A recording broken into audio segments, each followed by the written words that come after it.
Billy Goodson FTE 217, assignment week 2, April 10th, 2025.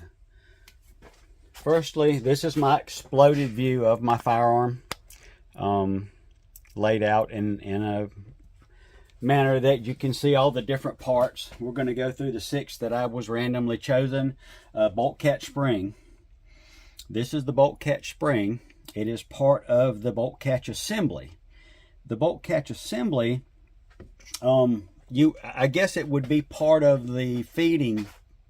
What it does is hold the bolt back so that you can put a magazine in, and as you close the bolt with the bolt catch assembly, it will feed that round into the chamber. So in a roundabout, the bolt catch assembly is part of the feeding process.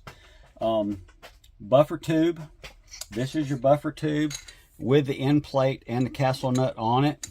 The buffer tube houses the buffer and the buffer spring, which they are going to control the momentum of the bolt carrier group to the rear with the weight of the buffer and the strength of the spring, and they're going to push the bolt carrier group back forward, so it's actually part of the feeding process and part of the locking process. So bang, spring pushes the bolt carrier group forward, it feeds and it locks. So that's where that area would be. Extractor is here. The extractor is mounted in the bolt, on the side of the bolt, and you would think, the extractor is part of the extraction process. As the round is fed into the gun, the face of the round is on the bolt as it goes into the chamber and locks. The lip of the extractor goes over the rim of the case. When the case is fired, the pressure pushes back on the bolt carrier group, which has the extractor in it, and it brings the spent case with it. So that's where you're going to use your extractor, as it's part of the extraction process. The ejector spring is mounted, the ejector is mounted in the face of the bolt, and the spring is behind the ejector, and there it's part of the ejection process. It's mounted opposite of the extractor, so when the round is fired and unlocked, it's putting pressure on the back side of the case at all the time. As it unlocks and comes out, the extractor is going to drag that case out, and as it clears the chamber and then the upper, that pressure opposite of the extractor ejects the case from the upper. Forward assist pin is this pin right here, and it just holds the forward assist in. I would say that you would have to classify the forward assist as part of the locking procedure, but not a normal part of the locking procedure. The forward assist is just what it says. If for some reason when that round feeds forward, if it doesn't lock fully because of dirt or whatever, you can manually try to force that into the lock so that you can fire the weapon. Barrel extension is not part of the cycle. It holds the barrel into the upper. So that, I mean, it's just a piece that holds the two pieces together. And that's my 6.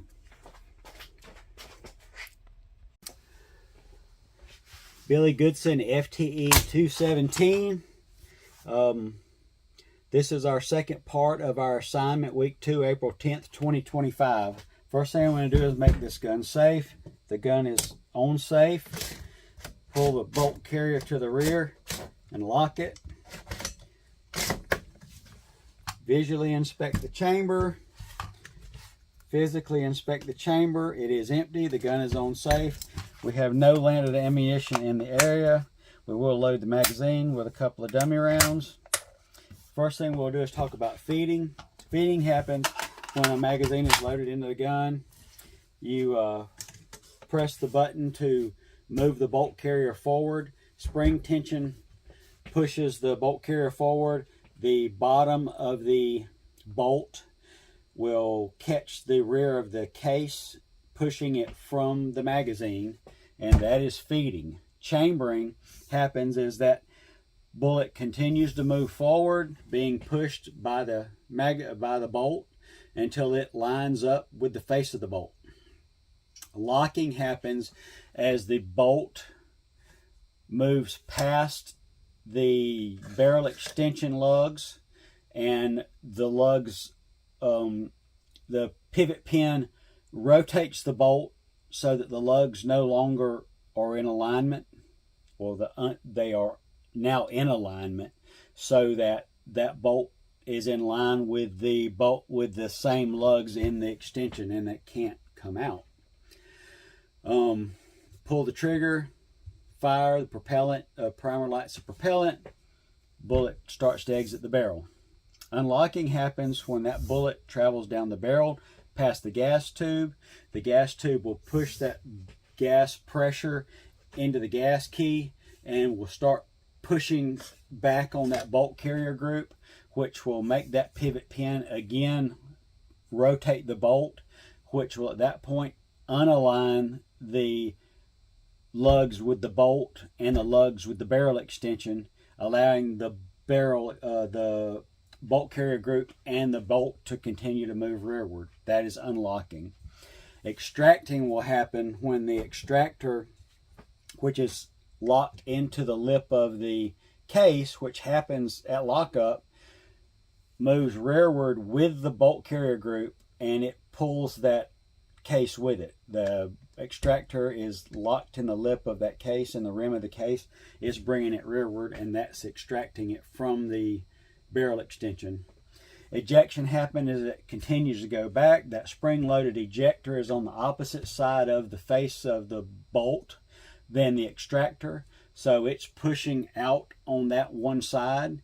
As it clears the barrel extension and it clears the upper and the opening in the upper, it will eject that case out of the gun.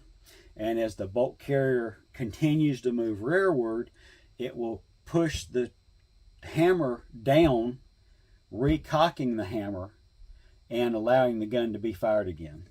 If you want to see how it works, we're going to start here. We got a loaded magazine. We're going to feed, chamber, and lock. Bang, fire.